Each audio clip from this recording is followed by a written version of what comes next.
नमस्कार दोस्तों, स्वागत है आपका अपना ही यूट्यूब चैनल टुडे एग्जाम पर। दोस्तों जैसा कि आज है आपका 8 अगस्त 2023 और आज जो है CHSL का एग्जाम था। फर्स्ट शिफ्ट की एग्जाम समाप्त हो गई है। फर्स्ट शिफ्ट के एग्जाम में जीके, जीएस और इंग्लिश के जो भी वर्ड प्राप्त हुए सभी प्रश्नों को लेकर के आ गया हूँ। तो चलिए दोस्तों देख लीजिए कौन कौन सा प्रश्न पूछा गया था। दोस्तों जैसा कि आप जानते हैं मैं आपको 100% ओरिजिनल प्रश्नों के साथ साथ इंपॉर्टेंट एक्स्ट्रा फैक्ट दूंगा जो आने वाले सभी एग्जाम के लिए इंपॉर्टेंट रहेगी। और जब बच्चे कहते हैं कि आपके पढ़ाए हुए से अधिकांश क्वेश्चन आया तब तो दिल गदगद हो जाती है। देखिए कौन कौन से प्रश्न पूछे गए थे।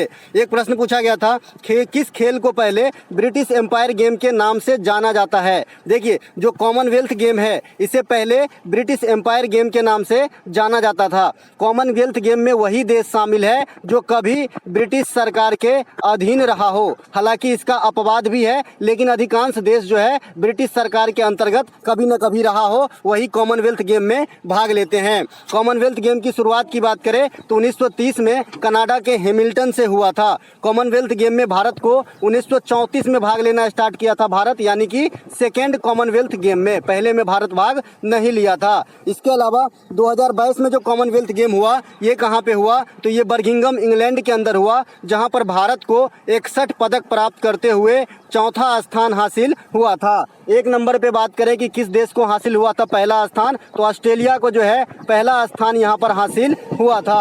अब बात आती है कि भारत को जो 61 पदक प्राप्त हुआ तो इसमें जो है पदक का रेशियो क्या है तो 22 गोल्ड, 16 रजत और 23 ब्रॉन्ज शामिल है। तो ये बात भी आपको ध्यान रखना है पार्टिकुलरली कि गोल्ड कितना है, रजत कितना है और ब्रॉन्ज कितना है। कॉमनवेल्थ गेम 2022 में व्यक्तिगत रूप से सबसे अधिक जो पदक प्राप्त किए ये है हमारे शरद कमल साहब। शरद कमल जो टेबल टेनिस खेलते हैं ये व्यक्तिगत रूप से 4 पदक अकेले जीत लिए थे, जिनमें से 3 गोल्ड और 1 आपका सिल्वर। इसी कारण साल 2022 का मेजर ध्यानचंद पुरस्कार किसे दिया गया तो शरद कमल को दिया गया, जो 2022 के लिए इकलौते पर्सन हैं। इनके अलावा कॉमनवेल्थ गेम में पहला स्वर्ण पदक 2022 वाली में मीराबाई चानू के द्वारा वेट लिफ्टिंग में जीता गया। मीराबाई चानू ओलंपिक 2020 में भी रजत पदक जीती थी। 2 ही को रजत पदक प्राप्त हुआ था ओलंपिक 2020 में, एक रवि दहिया के द्वारा और एक मीराबाई चानू के द्वारा। आपसे पूछा जाता है कि मीराबाई चानू किस स्टेट से बिलोंग करती है, आपको बताना है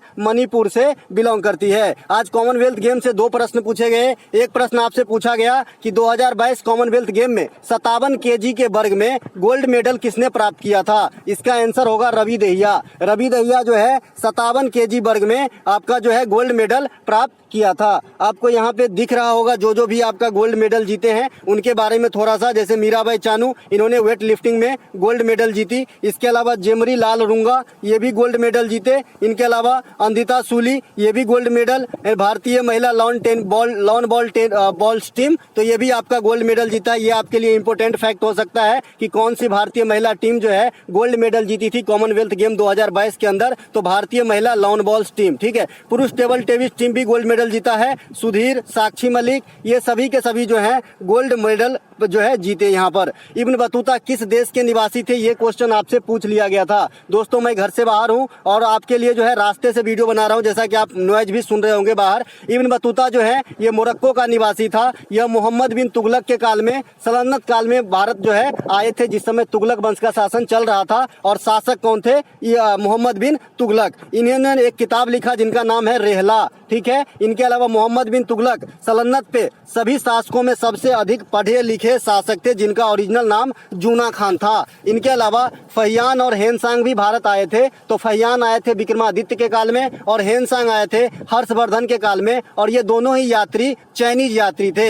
एक और यात्री निकालो कांटी ये इटली देश के रहने वाले थे। ये विजयनगर साम्राज्य के काल में जो है भारत का दौरा किया था। इसके अलावा एक ट्रेवनियर नामक फ्रांसीसी यात्री है जो मुगल वंश के शासक के काल में भारत आए थे। एक टॉमस रो जहांगीर के दरबार में आए थे और ये अंग्रेज थे, इंग्लैंड के रहने वाले थे। हर्षवर्धन जो है एक यूं तो वो आया था कि नालंदा विश्वविद्यालय में पढ़ने के लिए, लेकिन हर्षवर्धन ने कांचीपुरम का भी यात्रा किया है। तो कांचीपुरम का यात्रा जो है किसके काल में किया है ये आपका इंपॉर्टेंट है, तो नरसिंह वर्मन प्रथम के काल में किया है। इसके ऑप्शन में आपको नरसिंह वर्मन सेकेंड भी दिखेगा। एक प्रश्न आपको अंग्रेजी का एक वर्ड मिला, डिग्निटी का एंटोनेम पूछा गया है। भैया डिग्निटी का मतलब होता है गरिमा। तो गरिमा का जो भी उल्टा होगा यानी ये पॉजिटिव शब्द है, आपको जो भी निगेटिव शब्द दिखा होगा आपका आंसर हो जाता, बिकॉज एंटोनेम पूछा गया है। एक आपका डांस पूछा गया है, पाइका डांस। पाइका नृत्य किस राज्य से संबंधित है? देखिए पाइका वैसे तो उड़ीसा में भी होती है और झारखंड में भी होती है, डिपेंड करता है कि आपके ऑप्शन में क्या दिया गया था। उड़ीसा की अन्य त्योहार जो है ये जैसे लोक नृत्य और त्योहार, इनमें कुछ प्रमुख जैसे मैंने यहाँ पे आपको बताना चाह रहा हूँ, जैसे गोटी पुआ नृत्य है, नवकलेश्वर महोत्सव है, नवखाई त्योहार है, धनु जात्रा महोत्सव है, भगवान जगन्नाथ रथ यात्रा है, ओडिसी डांस है, छऊ नृत्य है। ये सब आपके उड़ीसा में हो जाते हैं, जिनमें से छऊ नृत्य झारखंड में भी होते हैं और पश्चिम बंगाल में भी होते हैं, तो ये बात भी आपको ध्यान रखना है। इनके अलावा उड़ीसा की सबसे ऊंची चोटी कौन सी है? तो वर्तमान में देवमाली जो है ये उड़ीसा की सबसे ऊंची चोटी है और इसका सेकेंड स्थान किसका है? महेंद्रगिरी की चोटी। ठीक है, उड़ीसा भारत का एक तटीय राज्य है जिसमें चिल्का झील स्थित है, जो भारत के खारे पानी की सबसे बड़ी झील है तथा इसी झील को सबसे पहले रामसर साइट में शामिल किया गया था। अब रामसर साइट क्या होता है? जो जल प्लावित एरिया होता है, जलीय यानी जो नम भूमि होती है, उसका संरक्षण सरकार अपने अंडर ले लेती है, जिस साइट को इसमें शामिल किया जाता है। वर्तमान में भारत के 75 ऐसे साइट हैं जो रामसर साइट के नाम से चिन्हित हैं, जिसमें सबसे अधिक तमिलनाडु राज्य के साइट शामिल हैं और सबसे अधिक अगर देश की बात करेंगे तो इंग्लैंड का सबसे अधिक देश जो है मतलब स्थान जो है रामसर साइट के अंतर्गत चिन्हित हैं। आर्य समाज की स्थापना कहाँ पर हुई थी? देखिए मैं सब दिन एक चीज बताते आया हूँ कि जब भी समाज पूछेगा, एक तो डायरेक्ट पूछ लेते हैं कि भाई फलां समाज के संस्थापक कौन है, एक इस फॉर्म में पूछते हैं कि इस समाज की स्थापना कब हुई थी, फिर एक फॉर्म में पूछते हैं कि इस समाज की स्थापना कहाँ पर हुई थी। ये तीनों बात हमेशा क्लियर करके मैंने आपको बताया। और यहाँ पर जो है आर्य समाज की स्थापना बॉम्बे में हुआ था। आर्य समाज के संस्थापक कौन थे? दयानंद सरस्वती साहब से। कब किए थे? 1875 में। ठीक है, इनके अलावा दयानंद सरस्वती का ओरिजिनल नाम भी आपसे पूछता है, जैसे विवेकानंद साहब का ओरिजिनल नाम पूछता है तो विवेकानंद साहब का ओरिजिनल नाम नरेंद्र नाथ दत्त हैं। उसी प्रकार से दयानंद सरस्वती का ओरिजिनल नाम मूल शंकर हैं, तो ये बात भी ध्यान रखेंगे। इन्होंने एक पुस्तक लिखा जिनका नाम है सत्यार्थ प्रकाश। इन्होंने एक नारा भी दिया, वेदों की ओर लौटो, गो बैक टू वेदास। ठीक है, गो बैक टू वेदास का नारा किसने दिया? तो ये भी आपका दयानंद सरस्वती यानी आर्य समाज के द्वारा दिया गया। ब्रह्म समाज, ब्रह्म समाज सभी समाजों में है ना सबसे पुराने हैं, जो भी लेटेस्ट समाज हैं, है ना, तो ये आपका 1828 में राजा राम मोहन राय के द्वारा स्थापित किया गया था। इनसे भी पुरानी की बात करेंगे तो 1815 में आत्मीय सभा, ये भी आपका राजा राम मोहन राय के द्वारा ही संचालित किए गए थे। ये जो ब्रह्म समाज है इसकी स्थापना कोलकाता में हुआ था। राजा राम मोहन राय को ये राजा की जो उपाधि है ये आपका अकबर सेकेंड ने दिया था। अकबर सेकेंड इन्हें विदेश भी भेजे थे, जहां पर राजा राम मोहन राय की मृत्यु हो गई थी। राजा राम मोहन राय एक पुस्तक लिखे जिनका नाम है संवाद कौमुदी। संवाद कौमुदी नामक पुस्तक जो है राजा राम मोहन राय के द्वारा लिखा गया है। इन्होंने भारत में सती प्रथा के अंत कराने में विलियम बेंटिक को प्रोत्साहित किया और विलियम बेंटिक के द्वारा 1829 में भारत में सती प्रथा का अंत हो गया। सत्यशोधक समाज, सत्यशोधक समाज की स्थापना 1873 में महाराष्ट्र के अंदर ज्योतिबा फूले के द्वारा किया गया था। ज्योतिबा फूले किताब लिखते हैं, इनका नाम है आपका गुलामगिरी। क्या नाम है? गुलामगिरी नामक पुस्तक जो है ये ज्योतिबा फूले के द्वारा लिखा गया, जो मराठी भाषा का किताब है। ये बात भी आपको ध्यान रखना है क्योंकि इसका भाषा भी पूछा जाता है। प्रार्थना समाज, प्रार्थना समाज अब इस कड़ी में है तो प्रार्थना समाज के संस्थापक कौन है? तो सबसे पहले आत्माराम पांडुरंग और महादेव गोविंद रानाडे। स्थापना कब हुई थी? 1867 ईस्वी में। कहां पर? महाराष्ट्र के अंदर। इसके अलावा इस कड़ी में एक रामकृष्ण मिशन है। रामकृष्ण मिशन के संस्थापक कौन थे? विवेकानंद साहब। कब हुआ था? 1897 में। इस कड़ी में एक शांति निकेतन है, इसके संस्थापक कौन है? रविंद्रनाथ टैगोर। अब देखिए कल ही इस बात को मैं विशेष जोर डाल के बताया कि भाई ये ट्रांसजेंडर है और इनको अवार्ड भी मिला है, तो यहाँ से क्वेश्चन तो आएंगे ही आएंगे। और क्यों नहीं आएंगे भाई, पढ़ाते ही क्यों, आने के लिए भाई, है ना। तो नर्तकी नटराज का संबंध किस नृत्य से है? तो भरतनाट्यम से संबंधित है ना। नर्तकी नटराज को जो पहला ट्रांसजेंडर महिला है जिनको पद्म अवार्ड मिला 2019 में, तो ये बात भी आपको ध्यान रखना है। ठीक है, इसके अलावा इसके अलावा भरतनाट्यम की उत्पत्ति कहाँ से हुई है, तो आपको बताना है भरत मुनि के द्वारा लिखा गया पुस्तक नाट्य शास्त्र से हुआ है। तो ये बात भी आपको ध्यान रखना है, जो भारतीय राज्य तमिलनाडु की प्रमुख शास्त्रीय नृत्य है। एक और कलाकार है मंजमा जोगती, ये भी ट्रांसजेंडर महिला है और लेकिन ये पिक्चर से जुड़ी हुई है, फिल्म सिटी से जुड़ी हुई है,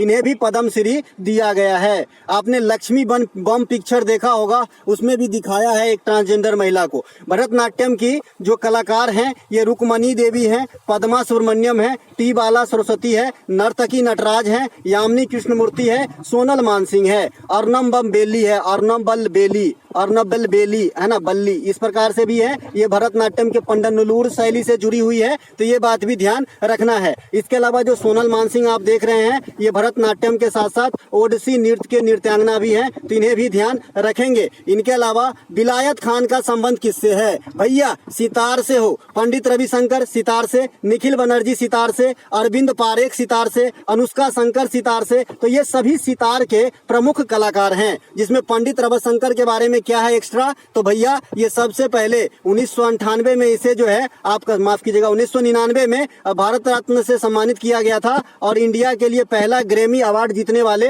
पंडित रविशंकर साहब ही हैं। इसके अलावा पंडित राम नारायण, सबरी खान, सुकूर खान, ये सारंगी से संबंधित है, असद अली खान रुद्र बीना से संबंधित है, तो ये सब आपको जरूर ध्यान रखना है। अमजद अली खान सरोद से संबंधित है, TH विनायक घाटम से संबंधित है, तोताराम पखावज से संबंधित है, अन्नपूर्णा देवी सुरबहार से संबंधित है, तो ये सब जरा ध्यान रखेंगे, काम आएगी। इसके अलावा प्रधानमंत्री रोजगार प्रोत्साहन योजना कब लॉन्च किया गया, इस प्रकार के प्रश्न आए हैं, आप लोग क्लियर कीजिएगा कि ये 100% इसी लैंग्वेज में था या फिर मंत्रालय पूछ रखा था या फिर इसका क्या उद्देश्य है ये पूछ रखा था। बहरहाल यहाँ पे मैं तीनों आंसर आपको दूंगा। प्रधानमंत्री रोजगार प्रोत्साहन योजना जो है ये 2016 में लॉन्च किया गया था, है ना, केंद्रीय श्रम मंत्रालय के द्वारा, और ये योजना इस उद्देश्य से लागू किया गया था ताकि आपको जो है रोजगार युवाओं में जो आसानी से मिले और फिर रोजगारित उन्हें बनाया जाए, यानी बेरोजगारी दूर किया जाए। मेन मोटो तो यही है। इनके अलावा मोढेरा फेस्टिवल किस राज्य से संबंधित है भैया? नाम से स्पष्ट है, मोढेरा तो छा गया गुरु एग्जाम के अंदर।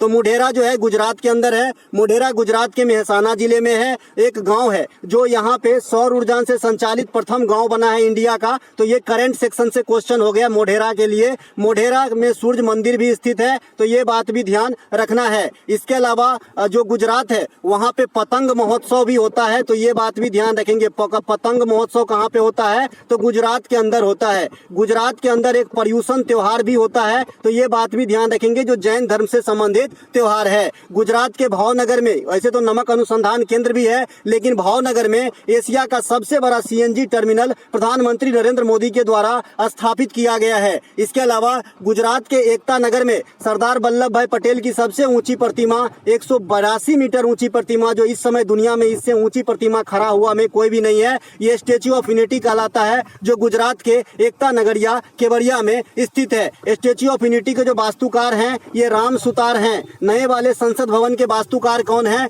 आप लोगों के ऊपर ये क्वेश्चन उधार रहा, आप लोग बताइएगा। गुजरात के प्रमुख हड़प्पा कालीन साइट धौलावीरा स्थित है, जो यूनेस्को में 2021 के अंदर शामिल किया गया था और यूनेस्को में 40वां साइट है जो भारत की तरफ से शामिल हुए, जो अंतिम साइट भी है। इसके बाद किसी को शामिल अभी तक नहीं किया गया है। इसके अलावा जो एक क्वेश्चन और यहाँ से बनेंगे कि हड़प्पा कालीन प्रथम साइट जो यूनेस्को में शामिल हुआ, तो ये भी धौलावीरा ही है। इससे पहले कोई भी हड़प्पा कालीन साइट को यूनेस्को में जगह नहीं दिया गया था। अगला प्रश्न है कि इनमें से किस राज्य में दक्कन की पठार का विस्तार नहीं है? देखिए, एक तो छोटा नागपुर का पठार, तो छोटा नागपुर का पठार जो है ये आपका कहाँ चला जाएगा? झारखंड पश्चिम बंगाल साइड में, है ना। तो इसे भारत का रूर भी कहा जाता है, क्योंकि ये जो है खनिज के दृष्टिकोण से परिपूर्ण पठार है। और एक भारत में और महत्वपूर्ण पठार है दक्कन का पठार। ठीक है, दक्कन का पठार जो है ये किस राज्य में जो है नहीं फैलाव है? इस प्रकार का प्रश्न आया है। तो जिस राज्य में फैलाव है उसे बता दूंगा तो अपने आप आपको आंसर मिल जाएगा। तेलंगाना में जाता है, महाराष्ट्र में, कर्नाटक में, आंध्र प्रदेश में, है ना। इसके अलावा केरल में, तमिलनाडु में और छत्तीसगढ़ के कुछ पार्ट में भी ये चले जाते हैं। ठीक है, तो ये बात आपको ध्यान रखना है। मध्य प्रदेश और छत्तीसगढ़ भी है। आप लोग बताइएगा कि इसमें ऑप्शन क्या था और क्या आंसर होना चाहिए। ठीक है, ये रहा आपके दक्कन की प्लेट्यू का एग्जाम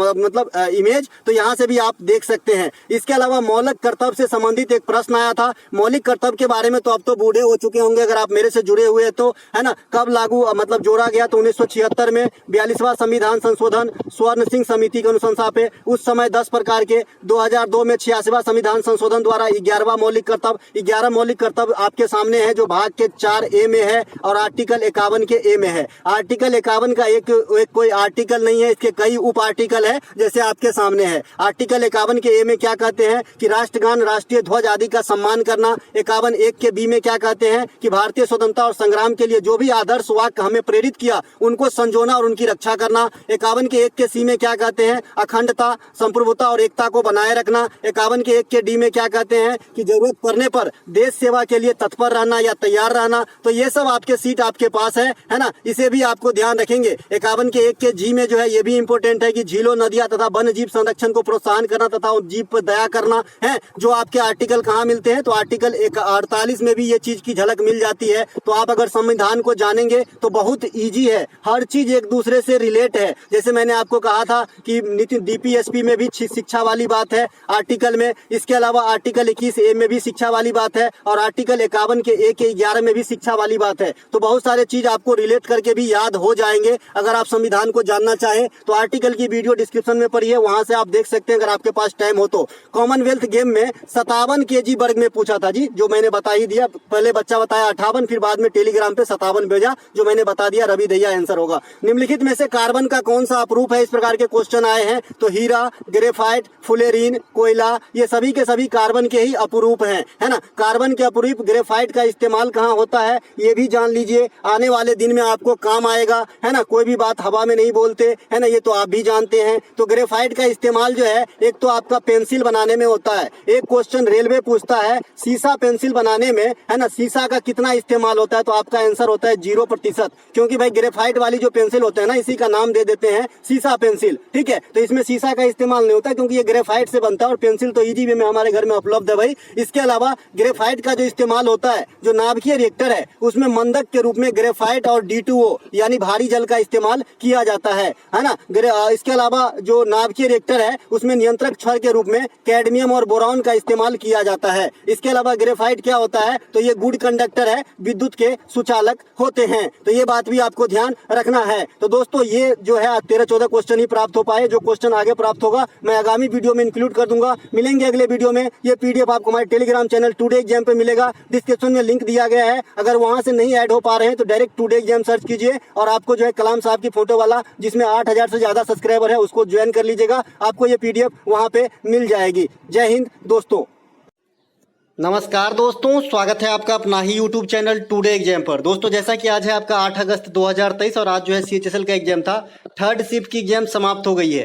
थर्ड शिफ्ट के एग्जाम में जीके के तथा इंग्लिश के जो भी वर्ड पूछे गए सभी प्रश्नों को लेकर के आ गया हूं। सभी 100% ओरिजिनल प्रश्न है। अगर आपको लगे कि फेक है या फिर नहीं आया था तो आप मुझे कमेंट करके बता सकते हैं। चलिए दोस्तों शुरू करते हैं आज का ये प्रश्न। ये सभी प्रश्न जो है नीता नाम की लड़की है, इन्होंने जो है मुझे प्रोवाइड कराया है टेलीग्राम पे, जैसा कि आप जानते ही होंगे, कभी कभी एक्टिव भी रहते हैं ग्रुप में, है ना। तो इन्होंने जो है सभी क्वेश्चन भेजी हैं, तो बहुत बहुत धन्यवाद इनका। एक प्रश्न इन्होंने बताया 2026 में शीतकालीन ओलंपिक कहाँ होगी। बताया था मिलान कार्टिना, कहां पे है, इटली के अंदर। यहां पे होगी आपका शीतकालीन ओलंपिक खेल 2026, ठीक है। इसके अलावा ग्रीष्मकालीन ओलंपिक 2024 कहां पर होगी, ये होगी पेरिस के अंदर। ये कहां पे होगी, पेरिस के अंदर। आपको याद है कि भाग लिया था भारत 1900 के ओलंपिक में, ये भी हुआ था पेरिस के अंदर। तो दोनों बात ध्यान रखेंगे। पेरिस में किसका मुख्यालय है भाई, यूनेस्को का, ठीक है, ये ध्यान रखेंगे। और कहां पे है, फिर पेरिस तो फ्रांस की राजधानी।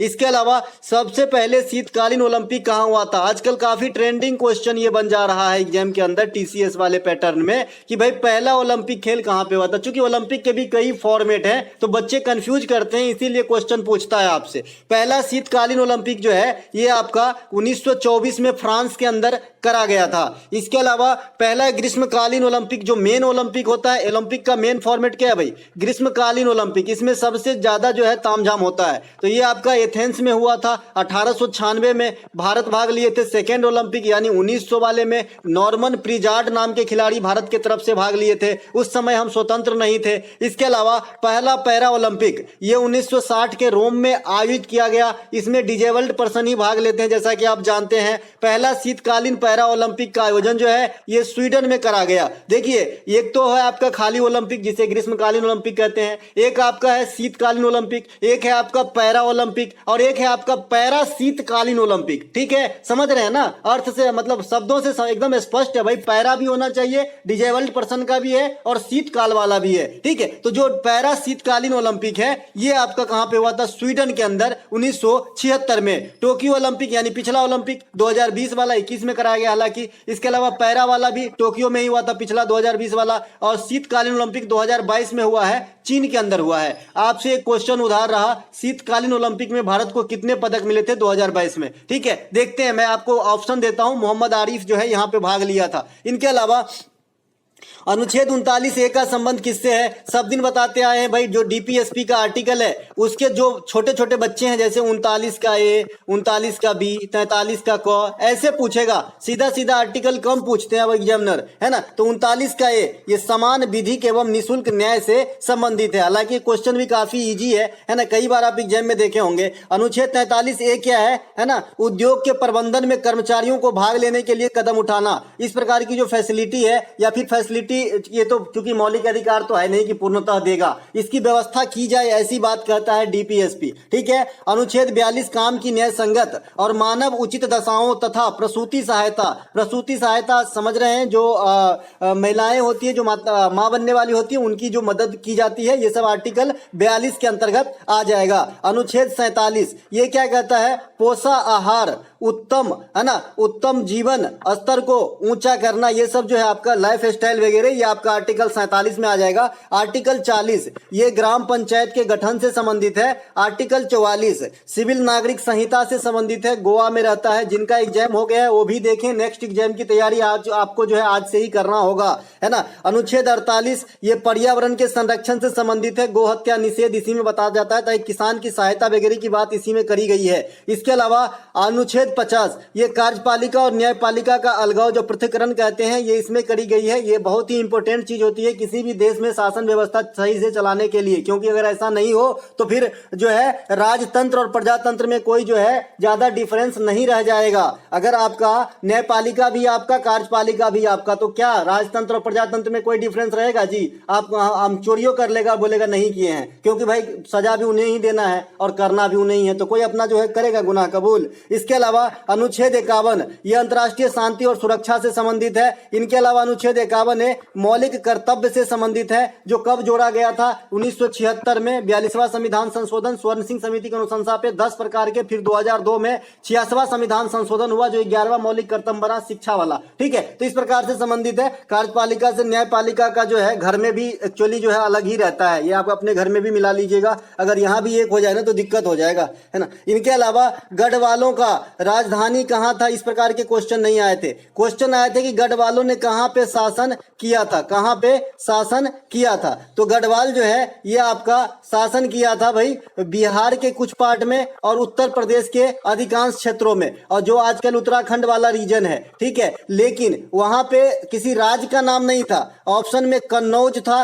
तो कन्नौज आंसर हो जाएगा क्योंकि इन्होंने कन्नौज पे शासन किया था। ठीक है, इसके अलावा जो मैंने कहा भाई घर में जो कार्यपालिका और न्यायपालिका, अगर आप गुनाह भी कर लेंगे और सजा तो देते हैं ना पेरेंट्स हमारे, है ना, तो वो क्या है न्यायपालिका और हम लोग क्या है कार्यपालिका है भैया। इनके अलावा पोंगल कहाँ का प्रमुख त्योहार है, अगर हम ही सब चीज हो जाए तो फिर सिस्टम बिगड़ जाएगा, है ना। इसके अलावा पोंगल कहाँ का प्रमुख त्योहार है भैया, तो ये तमिलनाडु का प्रमुख त्योहार है। ये तो बहुत ही कॉमन क्वेश्चन है, अब तो पूरे देश की जो मकर संक्रांति वाली त्योहार है या फिर जो आपका क्या बोलते हैं उसको जो नव वर्ष वाली त्योहार है, ये तो अब आपको पूरा याद हो गया है ना। अभी तक नहीं याद हुआ है तो फिर अच्छे से देख नहीं रहे हैं सीट को आप। पोंगल कहाँ का प्रमुख त्योहार है, तमिलनाडु का। तमिलनाडु का अन्य त्योहार क्या है, थाईपूसम, पोतांदु, जलीकट्टू। मैंने आपको ये भी बताया पोंगल कितने दिन तक मनाया जाता है, तो 4 दिनों तक मनाया जाता है। कोट्टी पोंगल, भोगी पोंगल, मुट्ठी पोंगल, इस प्रकार से इनका नाम है। ठीक है, इसके अलावा जो 4 दिनों तक मनाया जाता है इसमें किसकी किसकी पूजा होती है, तो सूर्य की पूजा होती है,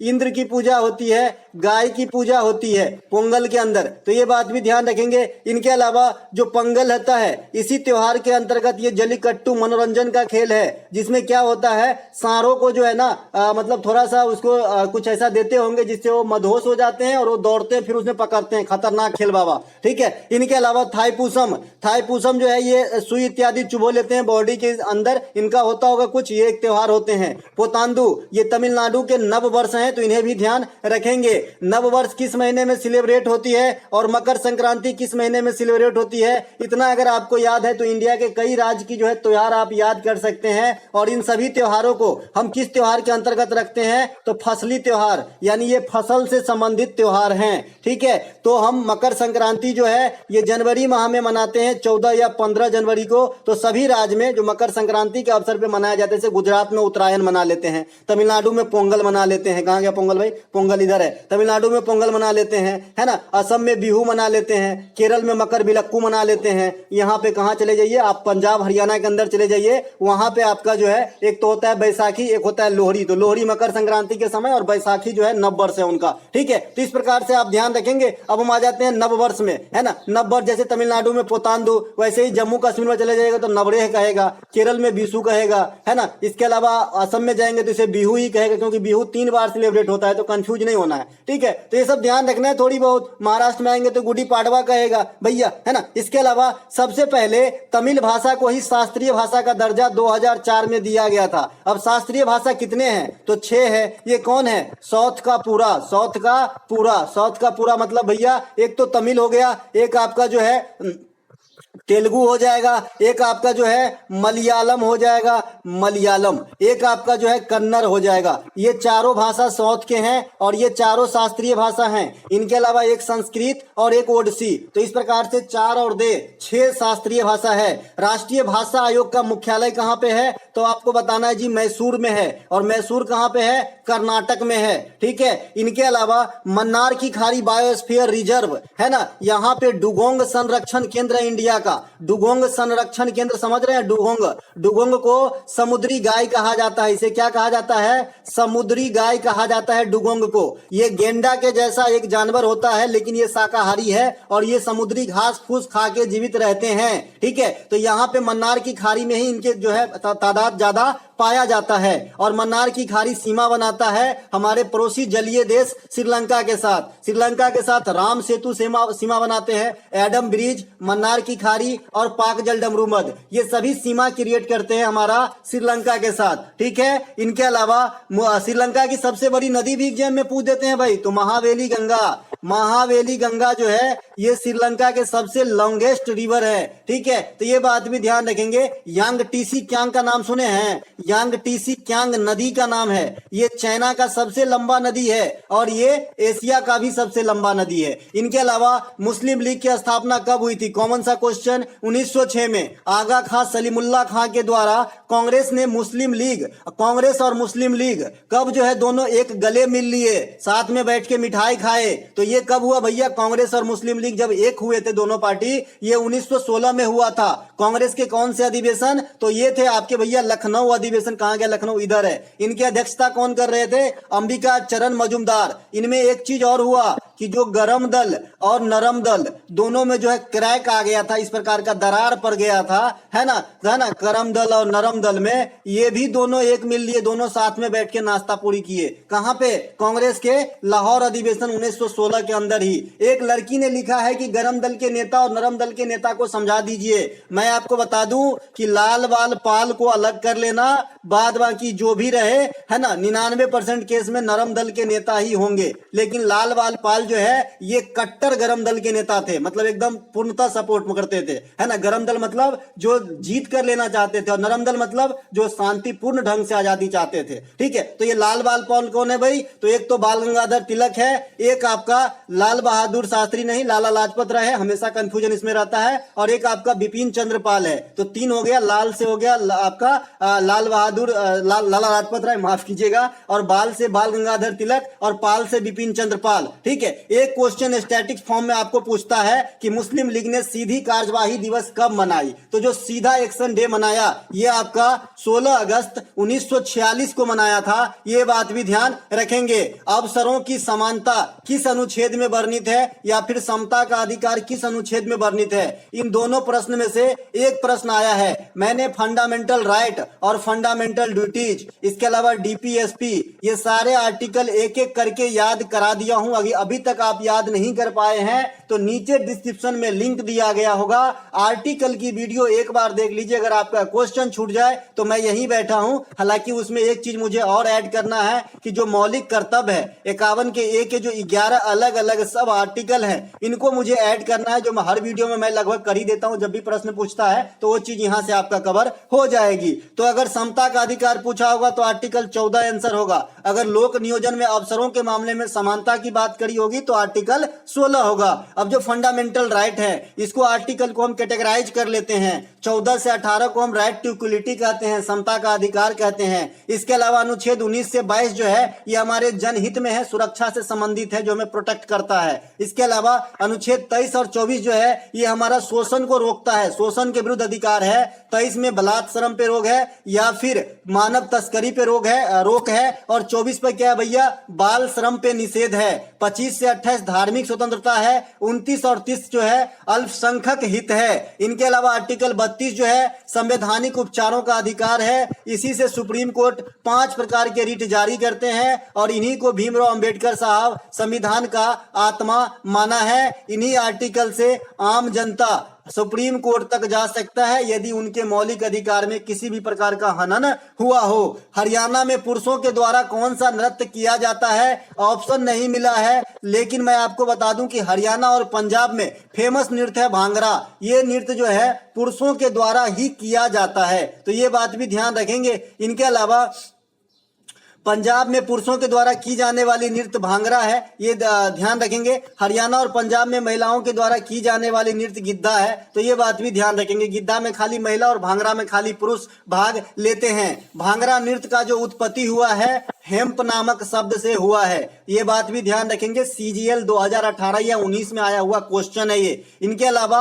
गिद्धा नृत्य को रिंग डांस भी कहा जाता है। जैसे आपने बेली डांस का देखे होंगे भाई आप लोग, बेली डांस है ना, बेली डांस एक चूड़ी फंसा के जो है किया जाता है, उसी प्रकार से जो है आपका गिद्धा डांस को रिंग डांस कहा जाता है। अब मैं इसको तो होते हुए नहीं देखा हूं कि कैसे किया जाता है, लेकिन रिंग डांस भी कहा जाता है गिद्धा डांस को, ध्यान रखिएगा। पंजाब का अन्य पॉपुलर डांस है धामन डांस, भांड डांस, धामन डांस। धामन सांप भी होता है, बड़ा सा सांप होता है धामन, लेकिन काटता नहीं है ये, है ना। तो धामन जो डांस है ये आपका कहां पे होता है, पंजाब के अंदर होता है। एक भांड डांस है, ये भी पंजाब के अंदर होता है। एक आपका पाथेर भांड है, पाथेर भांड डांस जो है ये जम्मू कश्मीर के अंदर होता है। ठीक है, इसे याद रखने की, कंफ्यूजन दूर करने का तरीका बता दिया हूं कि जम्मू कश्मीर में 2019 से पहले जब तक आर्टिकल 370 एक्टिव था तब तक आए दिन पत्थरबाजी होते रहते थे, तो वहां पे जो पत्थर फेंकते रहते थे पत्थर भांड, तो पाथर भांड जो है जम्मू कश्मीर का है। राजस्थान में की जाने वाली प्रमुख नृत्य घूमर, इसमें महिलाएं भाग लेती है जो गोल चक्कर में नृत्य करती है। ठीक है, सबसे पहले इस घूमर नृत्य, सबसे पहले ये जो घूमर नृत्य है ये कौन स्टार्ट किए थे राजस्थान में, तो भील जनजाति के महिलाओं के द्वारा करा गया था, जिसमें सर्वप्रथम सरस्वती देवी की पूजा की जाती थी। लेकिन वर्तमान में ये राजस्थान में ज्यादा पॉपुलर हो गया है, तो इसे गणगौर फेस्टिवल के अवसर पे किया जाता है महिलाओं के द्वारा, जिसमें मीना समुदाय के महिलाएं भी भाग लेती है और इसमें शंकर और पार्वती की भी पूजा होती है गणगौर के अवसर पे, तो ये बात भी ध्यान रखेंगे। ठीक है, इसके अलावा राजस्थान की कलबेलिया है, कलबेलिया काफी पूछा जाता है, गुलाबो सपेरा का नृत्य है। राजस्थान का चंग है, राजस्थान का मूछ वाला फेस्टिवल है, राजस्थान का है ना आपको कठपुतली है ना, राजस्थान का 13 ताली है, ये सब ध्यान रखेंगे। इनके अलावा एक नृत्य है जी आपका थवल चोंगवा नृत्य जो है ये मणिपुरिया होली या वो सांग फेस्टिवल के अवसर पे किया जाता है, जो 5 दिनों तक चलता है। और ये जो मणिपुर की कैलेंडर है उस कैलेंडर के जो मार्च वाला महीना होता है उसे लमदा महीना कहा जाता है, लमदा। ठीक है, तो इसी महीना के अनुसार सेलिब्रेट किया जाता है, उस कैलेंडर के अनुसार लमदा महीने में, तो ध्यान रखेंगे। काफी जो है नीचे की बात बता रहा हूं भैया, इंटरनल काम आएंगे आपको। इसके अलावा वन वर्ड सब्स्टिट्यूशन पूछा गया था एलिमनी का, आंसर बताया बच्चे ने एलिमनी। एलिमनी क्या होता है कि जब विवाह विच्छेद हो जाता है तलाक हो जाता है या फिर पति पत्नी सेपरेट रहते हैं तो ऐसी स्थिति में जो पत्नी के जीवन निर्वाह के लिए पैसे या फिर भत्ता दी जाती है उसे एलिमनी कहा जाता है। ठीक है, इनके अलावा एक रैंसम मनी होती है, ये फिरौती होती है। क्या होती है? फिरौती। ठीक है, रैंसम मनी। एक आपका पैरोल होता है। पैरोल क्या होता है भैया? पैरोल क्या होता है कि अगर मान लीजिए कि जैसे संजय दत्त जी पैरोल पे निकले थे बाहर, ठीक है, अच्छा उदाहरण है, पैरोल पे बाहर निकले थे क्योंकि उनके जेल के अंदर अच्छे कर्म थे, तो अच्छे कर्म के आधार पे अनुकंपा पे जो कुछ दिन की आजादी दी जाती है तो इसे पैरोल पे छुटकारा कहा जाता है। इनके अलावा राष्ट्रीय आय में निम्नलिखित में से किसे शामिल नहीं किया जाता? कल भी हम इस पे जिक्र कर लिए थे। जो हल्का क्वेश्चन है वो बता के क्या फायदा कि भाई ये भी बताया था तो आया, वो तो ऐसे भी आएंगे और वैसे भी आप जानते हैं। जो गूढ़ क्वेश्चन है वो बताने के बाद आ जाता है तो फिर पूछो ही मत, कितने मजे आ जाते हैं। ठीक है भैया, तो राष्ट्रीय आय में क्या क्या शामिल नहीं होता है? आपके एक ऑप्शन तो मुझे प्राप्त नहीं हुआ है, लेकिन राष्ट्रीय आय में किराया, मजदूरी, लाभ, ब्याज आदि शामिल किया जाता है। इसके अलावा राष्ट्रीय आय में जो सरकार को जो भी टैक्स के रूप में प्राप्त होता है उसे भी शामिल किया जाता है, लेकिन लॉटरी वगैरह जीतना का जो है ये राष्ट्रीय आय में शामिल नहीं किया जाता है। तो बताइएगा कि क्या था ऑप्शन में। इनके अलावा किस भारोत्तोलन को बेस्ट, कोई इस प्रकार के क्वेश्चन पूछे हैं कि किस भारोत्तोलन को कोई बेस्ट अवार्ड या फिर कब, ये क्योंकि मिलते रहते हैं भाई भारोत्तोलक में। मीरा भाई चानू जी को बताइए कितने सारे अवार्ड है ना। तो डिपेंड करता है कि कौन सा ओरिजिनल लैंग्वेज था, इस प्रकार के क्वेश्चन पूछे गए। इसके अलावा जनगणना 2011 के अनुसार सबसे अधिक लिंगानुपात पूछ लिया गया, एकदम छोटू सा क्वेश्चन। केरल, केंद्र शासित प्रदेश सबसे अधिक सेक्स रेशियो पुदुचेरी, सबसे अधिक साक्षरता दर केरल,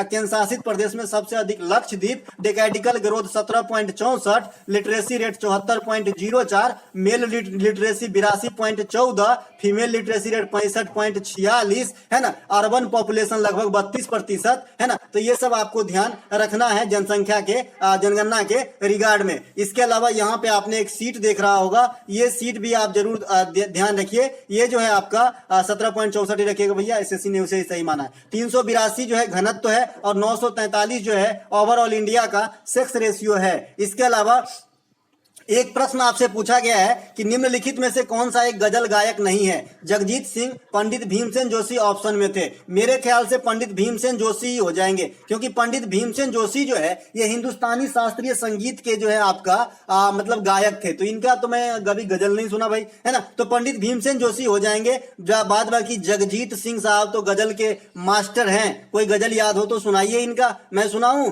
है ना। चलिए जाने दीजिए, कभी और सुना देंगे। तो ये गजल के हैं, पंडित भीमसेन जोशी जो है ये शास्त्रीय संगीत से हैं, तो यही राइट आंसर हो जाएगा। पंडित भीमसेन जोशी किस घराना से हैं? किराना घराना से। कहां से बिलोंग करते थे? कर्नाटक से। इन्हें भारत रत्न कब मिला? 2008 में प्रस्तावित, 2009 में इन्हें जो है हैंड में आया। तो ये बात भी ध्यान रखेंगे। आपको कहीं कहीं इसे 2008 में भी ऑप्शन में मिलेगा, लेकिन गारंटी रखिए कि तब 2009 नहीं रहेगा। जब 2009 रहेगा तब 2008 नहीं रहेगा, ठीक है ना। तो ये बात भी ध्यान रखेंगे। इनके अलावा एक प्रश्न आपसे पूछा गया है, एस्टिमुलेट का एंटोनिम। एस्टिमुलेट क्या होता है? उकसाना।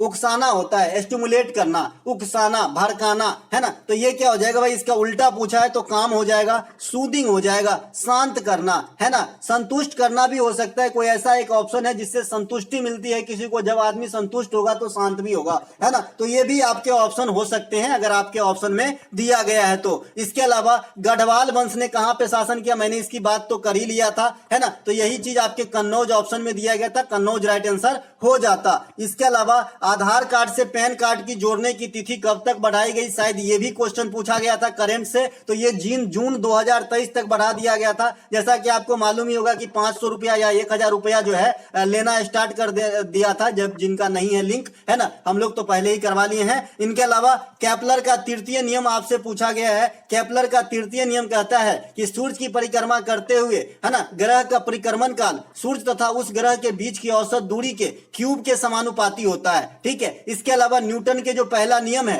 न्यूटन का पहला नियम को हम जड़ता का नियम कहते हैं। न्यूटन के दूसरे नियम से हम बल का व्यंजक प्राप्त कर लेते हैं। न्यूटन के तीसरे नियम को हम संवेग संरक्षण का नियम कहते हैं, या फिर प्रत्येक क्रिया के विपरीत प्रतिक्रिया इसे लैंग्वेज में व्यक्त करते हैं, या फिर रॉकेट की संचालन वगैरह जो है ये न्यूटन की थर्ड नियम के अनुसार चलती है। एक प्रश्न आपसे चंदावर का युद्ध पूछा गया है। चंदावर का युद्ध जो है ये जयचंद और मोहम्मद गोरी के बीच में 1194 में किया गया था। एक आपसे फिर से ब्रह्म समाज की स्थापना पूछ लिया है कि 1828 में ब्रह्म समाज की स्थापना किसने करी। वो बच्ची जो है 1829 लिखी है, लेकिन मेरे ख्याल से 1828 ही होगा। 1828 में हुआ था ब्रह्म समाज की स्थापना। तो 1828 में राजा राम मोहन राय कराया था समाज के ऊपर। इससे जो पहले हमने वीडियो बनाया था वहां पे मैंने आपको सारा फैक्ट दे दिया था। यही सारे फैक्ट यहाँ पे कॉपी कर लिया हूं सीधा सिर्फ दिखाने के लिए, है ना। फिर भी एक बार पढ़ जरूर दूंगा क्योंकि सुनने से आपको याद होगा। बहुत सारे बच्चे तो ये बोलते हैं सर एनर्जी लेवल को डाउन नहीं करिए, आपके जो ये बोलने की जो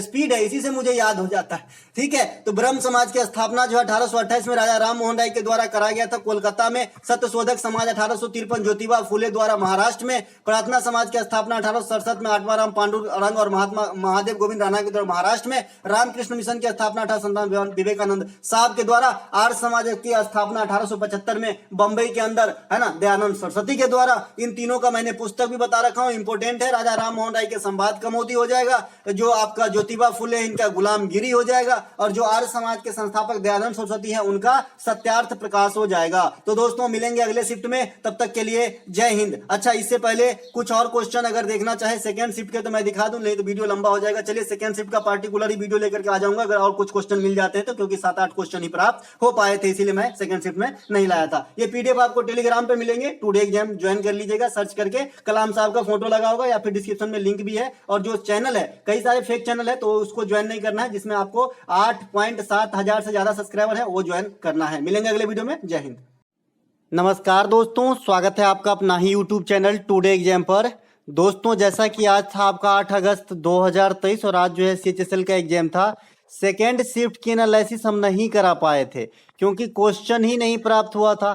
तो अभी जो है बच्चे लोगों के द्वारा क्वेश्चन भेजा गया व्हाट्सएप के माध्यम से, तो मैं आपको जो है एनालिसिस करा रहा हूं। तो चलिए देख लीजिए क्या क्या प्रश्न पूछे गए हैं। और बहुत सारे बच्चों का जो है आप ही लोगों में से कमेंट आ रहा था, तो मैं भी जो है इंटरेस्ट लेने लगा और बच्चों से जो है इंक्वायरी कर करके क्वेश्चन प्राप्त कर लिया है। इसमें अधिकांश क्वेश्चन जो है, राहुल नाम है इनका, ये बच्चे का, तो इन्होंने ही ज़्यादातर क्वेश्चन जो है हमें पोस्ट किए हैं व्हाट्सएप पे। ठीक है, एक प्रश्न आपसे पूछा गया था कि सूरज के प्रकाश में कौन सी विटामिन प्राप्त होती है, तो विटामिन डी, ये तो बहुत कॉमन क्वेश्चन है ना। विटामिन डी मिलती है सूरज के प्रकाश में, है ना। इनके अलावा आ जाते हैं विटामिन से, थोड़ा सा आपको दर्शन कराते हैं। विटामिन डी को कैल्सीफेरोल कहते हैं। इसके कमी से हड्डी संबंधित रोग होती है ना। मैंने एग्जाम्पल दिया है कि छोटे बच्चे को धूप में क्यों सिखाया जाता है, तो मेन कारण यही होता है कि उनके हड्डी में मजबूती आए, क्योंकि सवेरे सवेरे सूरज के प्रकाश जो होती है उसमें विटामिन डी काफी मात्रा में पाई जाती है, जो सबसे अच्छा और सबसे सस्ता स्रोत है। तो इससे अगर डी की कमी हो गया तो रिकेट्स होता है या फिर ऑस्टियोमलेशिया नामक बीमारी हो जाती है। विटामिन ई को टेकोफेरॉल कहा जाता है। इसके कमी से जनन क्षमता में कमी होती है। ठीक है, विटामिन ई के कमी से। इनके अलावा जो विटामिन ई है ना, वो आपका क्रीम वगैरह में भी यूज होता है, जहाँ पे क्रीम वगैरह बनाया जाता है सुंदरता के लिए, उसमें भी यूज होता है।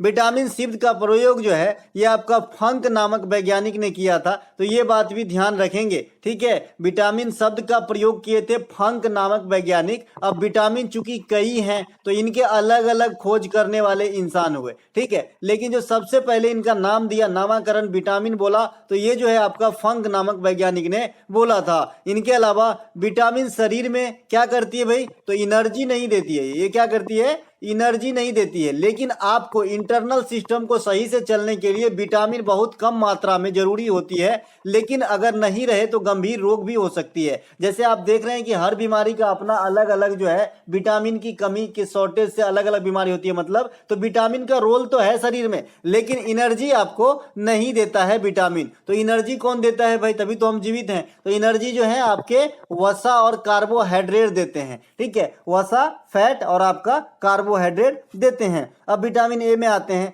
विटामिन ए को हम रेटिनॉल कहते हैं। आजकल देखिए एक हवा चला है ना, छोटे बच्चे में जो है आंख में कमजोरी आ जाना। ठीक है, तो विटामिन ए के कमी से ये सब हो रही है, क्योंकि आजकल का खान पान सही नहीं है लगभग, है ना। तो विटामिन ए के कमी से आंख की जो है बीमारी होती है, यानी विटामिन ए आंख के लिए अच्छा होता है। अब इनके कमी से कौन कौन सी रोग होती है, रतौंधी, ये साधारण रोग है, अधिक एज में होता है। मोतियाबिंद भी अधिक एज में होता है। ग्लूकोमा, ट्रेकोमा, मोतियाबिंद, जीरोप्थोलेमिया इत्यादि, ये सभी के सभी जो हैं आपके विटामिन ए के कमी से होने वाली रोग है जो आंख की रोग है। विटामिन B1 के कमी से बेरी बेरी रोग हो जाती है, जिसे हम रासायनिक भाषा में थायमीन कहते हैं। ठीक है, वसा में घुलनशील विटामिन और जल में घुलनशील विटामिन आपसे पूछ लेता है, तो वसा में घुलनशील AEDK है ना, और B और C जो रहेगा ये आपका क्या रहेगा, जल में घुलनशील विटामिन रहेगा। ठीक है, शरीर के अंदर विटामिन D और K का संश्लेषण हो सकता है, बाद बाकी जो भी विटामिन हैं, A है,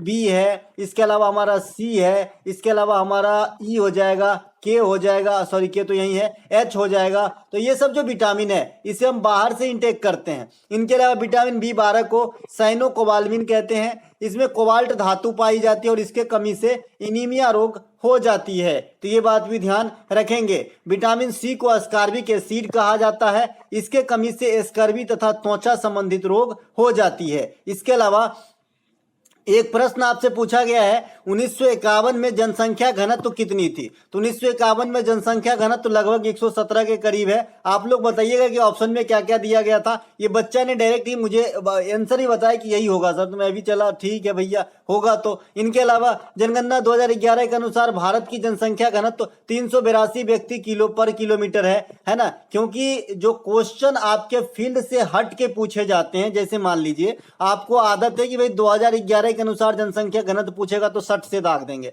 लेकिन हमारा यहाँ पे ईस्वी चेंज कर दिया 1951। ठीक है, तो ये तो मुझे पता है कि ये कम होगा क्योंकि उस समय जो हमारा इतना पॉपुलेशन नहीं था। ठीक है, तो ये तो पता है कि कम होगा, लेकिन ये सबसे ज्यादा करीबी जो ऑप्शन मिलेगा वो आंसर होगा, क्योंकि एग्जैक्ट तो किसी संस्था ने इसे कैलकुलेट तो किया नहीं है ना भाई। ऑफिशियल डाटा थोड़ी ना, जनगणना बार बार थोड़ी ना होती है कि भाई आपका 51, अच्छा 51 में जनगणना हुआ था, वेरी नाइस, तो उस समय का रहेगा। ठीक है, 51 में जनगणना हुआ है भाई, जनगणना हुआ है, माफ कीजिएगा, 51 में जनगणना हुआ है तो एकदम एग्जैक्ट डाटा ही पूछेगा। ठीक है, 51 में अगर जनगणना नहीं हुआ होता तब आपका जो है मिलता जुलता ऑप्शन भी आंसर हो सकती है। समझ रहे हैं ना पैटर्न प्रश्नों के पूछे जाने का। अब जैसे पूछ लिया था कि 2013 के अनुसार फर्टिलिटी रेट क्या है, तो भाई 2013 में जनगणना थोड़ी हुई थी, है ना, तो 2011 से जो मिलता जुलता है वही आपको मानना पड़ेगा, है ना। तो इस प्रकार से मैं आपको सिर्फ ये बता रहा हूं कि क्वेश्चन डायनामिक टाइप से भी पूछ लेते हैं एग्जामिनर जनगणना से। इसके अलावा 2011 के अनुसार भारत की जनसंख्या घनत्व कितनी है? 382 किलोमीटर पर जो है किलोमीटर। इनके अलावा 943 सेक्स रेशियो है, 74.04 आपका साक्षरता दर है जो यहाँ लिखा है, 12% आजादी के समय आपका लिटरेसी रेट जो है काउंट किया गया था। ये क्वेश्चन एक आध दिन में आपको एग्जाम में दिख जाएगा। इसके अलावा देश में सबसे अधिक जनसंख्या घनत्व तो बिहार है और सबसे कम जनसंख्या घनत्व अरुणाचल प्रदेश है। अरुणाचल प्रदेश के अंदर भी कौन सा ऐसा जिला है जहां पे सबसे कम जनसंख्या भी है? तो आप बताएंगे दिबांग घाटी है, तो ये बात भी ध्यान रखेंगे। इनके अलावा जो साक्षरता रेट है इनको अलग अलग आपको याद रखना है जी, मेल का अलग और फीमेल का अलग, ठीक है, तभी काम बनेगी। तो 82.14 आपका मेल का है और आपका 65.46 जो है ये आपका फीमेल का है। ठीक है, सबसे हायर केरल का है, सबसे कम बिहार का है। पंचायती राज व्यवस्था किस अनुसूची में शामिल है ना, तो ये आपका अनुसूची 111 लिखा गया जी, है ना। तो 11 अनुसूची है भैया, 11वीं अनुसूची में जो है पंचायती राज व्यवस्था शामिल है। ग्राम पंचायत किससे संबंधित है? आर्टिकल 40 से और आर्टिकल 243 से। लेकिन मैंने आपको बताया है कि आर्टिकल 243 एगो आर्टिकल नहीं है, एगो आर्टिकल का ग्रुप है। इसमें जो है आपका ग्राम पंचायत के बारे में डिटेल से बताया गया है, नगर निगम के बारे में बताया गया है, सहकारी समितियां के बारे में बताया गया है। तो ये सब बात ध्यान रखेंगे। ग्राम पंचायत संविधान के भाग 9 में है, उसी का अगला स्टेप 9 का ए बनाया गया तो इसमें नगर पालिका को रखा गया, और 9 का बी बनाया गया तो इसमें सहकारी समिति को रखा गया, और 4 से 4 का ए क्रिएट किया गया तो इसमें मौलिक कर्तव्य यानी फंडामेंटल ड्यूटीज को रखा गया। चूंकि हमारे पास 22 भाग थे और ये 3 गो जो छोटकू बढ़ गया, 9 का ए, 9 का बी या 4 का ए, तो 22 प्लस 3 तो हो गया 25। इसी प्रकार से लोग कहते हैं कि हमारा भाग जो है 25 भागों में विभक्त है। इसके अलावा नगर पालिका संविधान के 12 में है, 12वीं अनुसूची में भैया। इनके अलावा 12वीं अनुसूची में, ठीक है भैया, 12वीं अनुसूची में है और 9 के ए भाग में है। ठीक है, भाग और अनुसूची अलग अलग चीज है भाई, 12 गो अनुसूची है, 22 गो भाग है। ठीक है, चंदावर का युद्ध मैंने थर्ड शिफ्ट वाला जो वीडियो है उसमें बता दिया था, क्योंकि ये सेकेंड शिफ्ट का क्वेश्चन है, वहां पे कंफ्यूज हो गए थे हम कि भाई किस शिफ्ट से आया है। तो जयचंद और मोहम्मद गोरी के बीच में हुआ था, 1194 में हुआ था, है ना। इसके अलावा तराइन की प्रथम लड़ाई ये आपका 1191 में पृथ्वीराज चौहान तृतीय और मोहम्मद गोरी के बीच में हुआ था। इसमें चौहान साहब की विजय हुई थी। तराइन की द्वितीय लड़ाई 1192 में अगले ही साल होता है। मोहम्मद गोरी और पृथ्वीराज चौहान तृतीय सेम कैरेक्टर के साथ, इसमें गोरी विजय हो जाते हैं। इनके अलावा आपको नीचे कुछ ईस्वियां दिख रही होगी, मैंने इनके बारे में पहले ही डिटेल से बता दिया है, इसीलिए यहाँ पे पूरा न लिखने के बजाय मैं सिर्फ ईस्वी लिख के आपको याद दिलाना चाहता हूँ कि कौन कौन से युद्ध और हुए थे भाई इतिहास में। 1526 पानीपत की प्रथम लड़ाई बाबर और इब्राहिम लोदी के बीच। 1761 है ना, 1761 ये पानीपत की थर्ड लड़ाई है ना, अहमद साहब अब्दाली और मराठों के बीच। इसके अलावा 1556 पानीपत की सेकेंड लड़ाई है अकबर और हेमू के बीच। इसके अलावा 1757 ये क्या है भाई, ये है आपका पलासी की लड़ाई। इसमें अंग्रेज कौन थे ये पूछा जाता है, तो अंग्रेज जो थे इसमें थे रॉबर्ट क्लाइव। कौन थे? Robert Clive. एगो रॉबर्ट बाड्रा भी नेताजी हैं, ठीक है। इनके अलावा यहाँ पे 1764 ये क्या है भाई, बक्सर का युद्ध है ना, ये बक्सर का युद्ध है। इनके बक्सर के युद्ध में कौन थे?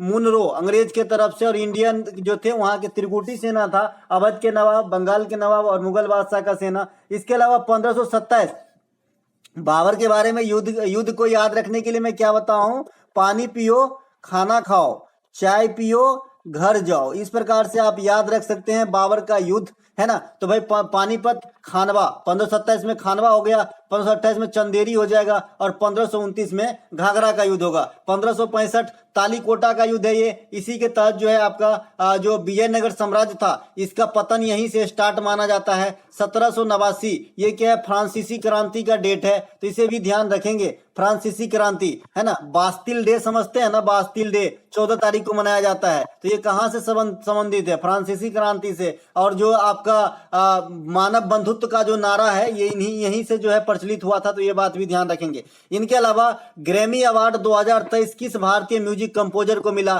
तो रिकी केज को मिला है, पहले भी पूछा गया था। रिकी केज जो है इनके एल्बम का नाम क्या है? Divine tides. इनके लिए जो है 2023 में इनको ग्रैमी अवार्ड मिला है। ये साउथ से बिलोंग करते हैं। इनके अलावा रिकी केज का यह तीसरा ग्रैमी अवार्ड था। भारत के लिए पहला ग्रैमी अवार्ड जीतने वाले पंडित रविशंकर साहब 1968 के दौरान जीते थे। और किस लिए जीते थे? वेस्ट मीट्स ईस्ट, है ना, पश्चिमी मिल रहे हैं पूर्वी के साथ, इस प्रकार से कुछ है ना, तो इनके लिए जो है दिए गए थे। पंडित रविशंकर साहब किससे संबंधित है भाई? तो सितार से संबंधित है, ये तो आप भी जानते हैं। इनके अलावा हाल में ही नाटू नाटू सॉन्ग को ऑस्कर अवार्ड दिया गया है, तो ये बात भी ध्यान रखेंगे। RRR पिक्चर का गीत है नाटू नाटू नाटू, है ना। इसके अलावा AR रहमान को 2 ग्रैमी अवार्ड मिला है। AR रहमान को मोजार्ट ऑफ मद्रास कहा जाता है, तो ये बात भी ध्यान रखेंगे। मोजार्ट ऑफ मद्रास किसे कहा जाता है? AR रहमान को कहा जाता है। इनको 2 ग्रैमी अवार्ड मिला है, एक बार मिला था स्लम डॉग मिलेनियर के लिए और एक बार मिला था जय हो इस सॉन्ग के लिए, ठीक है। इनके अलावा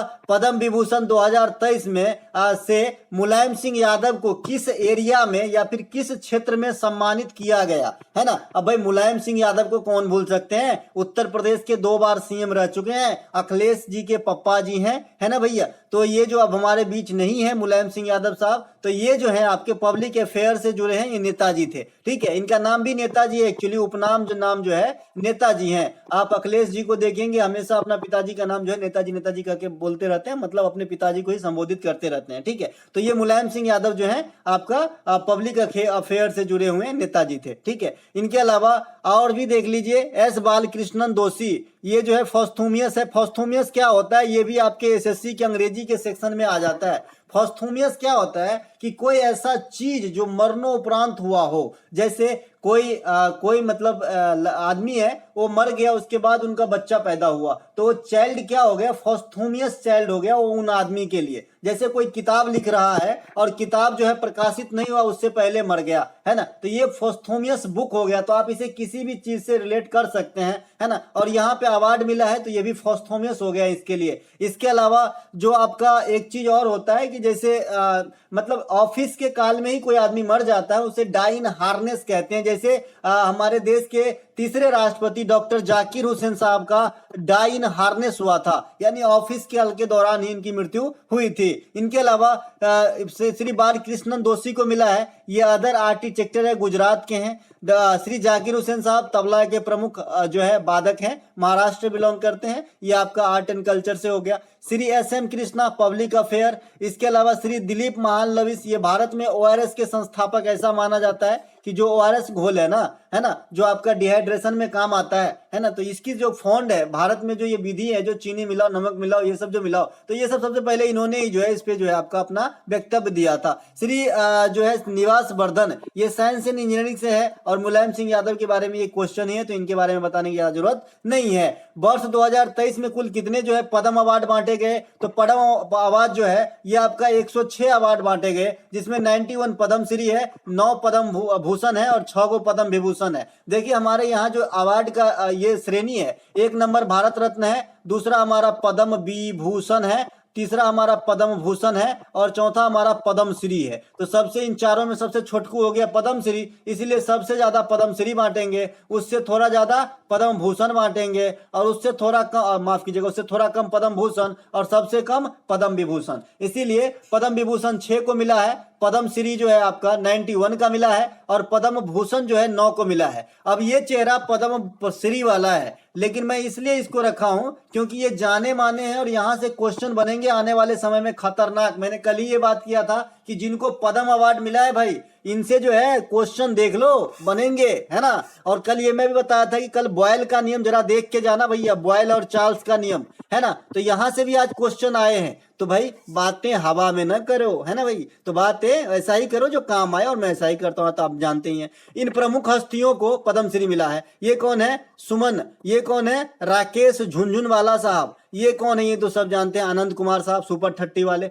एम किरवानी, रवीना टंडन जी को भी सभी जानते हैं, ठीक है। तो इनको जो है इन बार के पद्मश्री मिला है, और आने वाले समय में रवीना टंडन जी से काफी क्वेश्चन बनेंगे एग्जाम के अंदर। इसके अलावा कौन सा पंचवर्षीय योजना महालनोबिस मॉडल पे था, ये कोई पूछने वाली बात है। सेकेंड पंचवर्षीय योजना, इसमें किस पे बल दिया गया था? भारी उद्योग पे बल दिया गया था। 3 फैक्ट्रियां लगाई गई थी, दुर्गापुर, राउरकेला और आपका जो है भिलाई में। पहली पंचवर्षीय योजना हेराड डोमार के मॉडल पे 51 से 56 अवधि था, कृषि पर ज्यादा बल दिया गया था। दूसरी पंचवर्षीय योजना पीसी महालनोबिस, तीसरी पंचवर्षीय योजना चक्रवर्ती मॉडल, चौथी पंचवर्षीय योजना अशोक रुद्र मॉडल, 5वीं पंचवर्षीय योजना डीपी धर मॉडल। तो ये मॉडल भी जरा देख लेंगे, क्योंकि उस दिन जो है 5वीं मॉडल पूछ दिया था। इसके अलावा 1966 से 1969 तक, है ना, जो है जो काल है, जो समय है, जो पीरियड है, इनको योजना अवकाश का काल कहा जाता है, क्योंकि यहाँ पे कोई भी 5 ईयर प्लान का गठन नहीं किया गया 1966 से 1969। इसीलिए जो चौथा पंचवर्षीय योजना है वो आपको डिले होता हुआ दिखेगा, क्रम में नहीं है,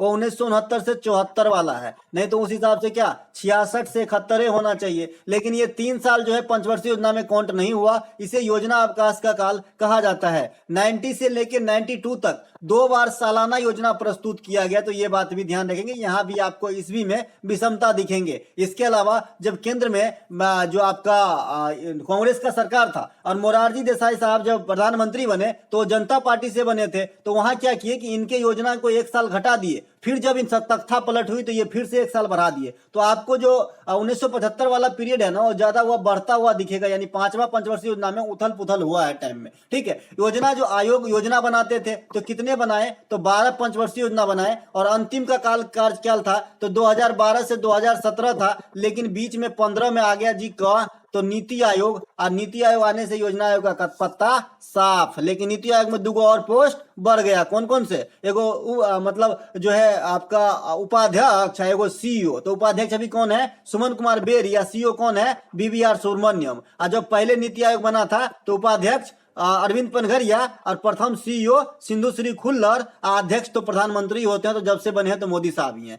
वर्ल्ड ब्लिट्ज टूर्नामेंट 2022 में भारत के लिए रजत पदक किसने जीता? तो ये कोनेरू हम्पी आंसर होगा। और ये करंट अफेयर के क्वेश्चन में प्रैक्टिस सेट में करवाया हूं, जो बच्चे देखते हैं भैया इसको कमेंट जरूर करना, है ना, कि करवाए हैं या फिर नहीं भी करवाए, मैं झूठ भी बोल सकता हूँ भाई, है ना, आदमी हूँ भाई, है ना। तो भाई ये बताएंगे कि मैं सच बोल रहा हूँ कि झूठ बोल रहा हूँ। अभी जो हाल के 2-4-5 दिन हुए ना, इसी में करवाया हूँ जी आपको, ठीक है। कोनेरू हम्पी जो है यहाँ पे सिल्वर जीती है वर्ल्ड ब्लिट्ज 2022। और कहाँ पे हुआ ये भी बताए हैं, तो ये आपका अलमाटी में हुआ है। कहाँ पे हुआ है? अलमाटी में हुआ है। रैपिड वाला भी और ब्लिट्ज वाला भी, ये भी बताया। 2 कैडर के होते हैं, 4 दिन तक एक चली, 4 दिन तक दूसरी, रैपिड वाली और अलमाटी ब्लिट्ज वाली। ये अलमाटी में हुआ। सबसे पहले ब्लिट्ज टूर्नामेंट में पदक जीतने वाले भारतीय विश्वनाथ आनंद साहब 2017 के अंदर कांस्य पदक प्राप्त किए थे। इसके अलावा 2022 में इस प्रतियोगिता में सविता श्री को कांस्य पदक मिला ब्लिट्ज में, ठीक है। और सिल्वर किसे मिला? तो आपका कोनेरू हम्पी को। तो ये बात भी ध्यान, कोनेरू हम्पी नहीं, हाँ कोनेरू हम्पी, राइट। इसके अलावा भारत का प्रथम ग्रैंड मास्टर विश्वनाथ आनंद साहब ही है। एक क्वेश्चन आपसे, झूम कृषि को स्टेट को मैच करना था इस प्रकार से कि भाई कहां पे झूम कृषि को किस नाम से जानते हैं। आइए जान लेते हैं। झूम कृषि क्या होती है? ये काट छांट वाली कृषि होती है, खास करके जहां की मैदान समतल नहीं होती है, ऐसे एरिया में जो है झूमिंग कृषि प्रचलित होती है, खास करके पहाड़ी वाले इलाके में और उत्तर पूर्वी भारत में, ठीक है। तो उत्तर पूर्वी भारत में अधिकांश जगह इसे झूम ही कह देते हैं। हालांकि मणिपुर जो है थोड़ा साइड में आ जाता है और वहां पे अलग नाम से जानते हैं, पमलू के नाम से जानते हैं, ठीक है। लेकिन अधिकांश उत्तर पूर्व भारत में जो है इसे झूम कहते हैं। तो सबसे पहले झूम नाम यहीं से आया। इनके अलावा झूम कृषि को झारखंड में कुरवा कहते हैं। झूम कृषि को आंध्र प्रदेश में पोदू कहते हैं। पोदू कहते हैं कहां पे? आंध्र प्रदेश में, ठीक है। इसके अलावा झूम कृषि को अल्लूरी राजू का नाम सुने? अल्लूरी राजू, है ना। तो ये जो है पोदू कृषि को बंद करवा दिया था। अल्लूरी सीतारमन राजू इस प्रकार से थे ना एक भाई, क्यों अंग्रेज से भिड़ गए थे, है ना, अरकू घाटी में रहते थे आंध्र प्रदेश के अंदर। तो ये पोदू कृषि को बंद करवा दिया था।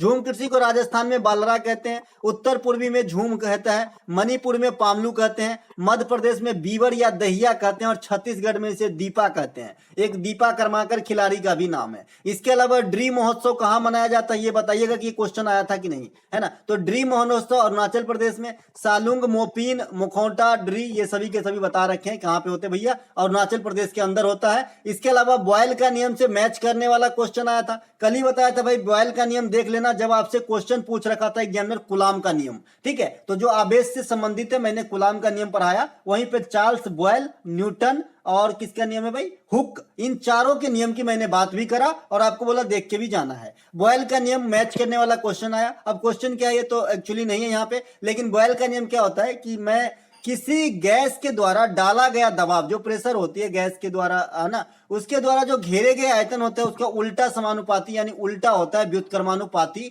होता है। ये हमारा बॉयल का नियम कहता है। लेकिन बॉयल के नियम में क्या टेम्परेचर रहते हैं? तो बॉयल के नियम में जो है, बॉयल के में जो है टेम्परेचर कांस्टेंट रहता है, ताप जो है नियत रहता है, ठीक है। इसके अलावा एक अवस्था का समीकरण आपसे एग्जामिनर पूछ लेता है कि भाई अवस्था का समीकरण क्या होता है। तो अवस्था का समीकरण पीवी बराबर आरटी होता है। पीवी बराबर आरटी होता है। पी प्रेशर है, भी वॉल्यूम है, आर क्या है? नियतांक है, और टी क्या है? टेम्परेचर है। तो पीवी बराबर आरटी होता है। एक भी बराबर आई आर का नाम सुने होंगे, ये ओम का नियम है, वोल्टेज है, करंट है, रेसिस्टेंस है। इसके अलावा एक एच बराबर आई स्क्वायर आर टी का नाम सुने होंगे, है ना। तो ये क्या है? करंट है, रेसिस्टेंस है, टाइम है, एच क्या है? हीट है। तो ये सब कुछ सूत्र है, ध्यान रखेंगे। एक मोल गैस का आयतन कितना होता है भैया? 22.4 लीटर, ठीक है। इनके अलावा एनटीपी पे, इसके अलावा एक प्रश्न फिर से जो है आपका मैच करने वाला था। निखत जरीन, लवलीना बोरगोहेन, 2 गो ऑप्शन मिला। इन दोनों तो पेशेवर भारतीय महिला बॉक्सर है, 2 गो और होगा तो 2 गो जब छट जाता है ना तो 2 गो अपने आप बन जाता है जनरली केस में।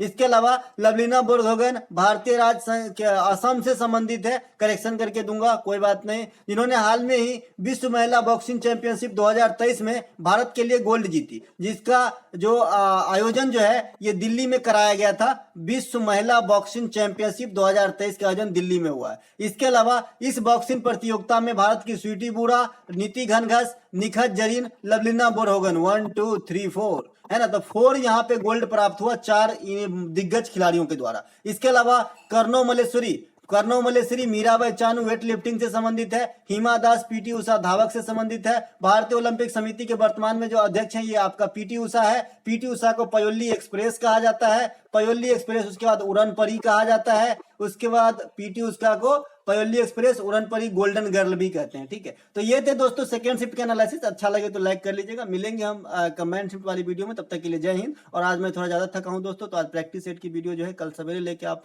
ला पाऊंगा। तो मिलेंगे कल प्रैक्टिस सेट वाली वीडियो में, है ना, फिर से फेस टू फेस।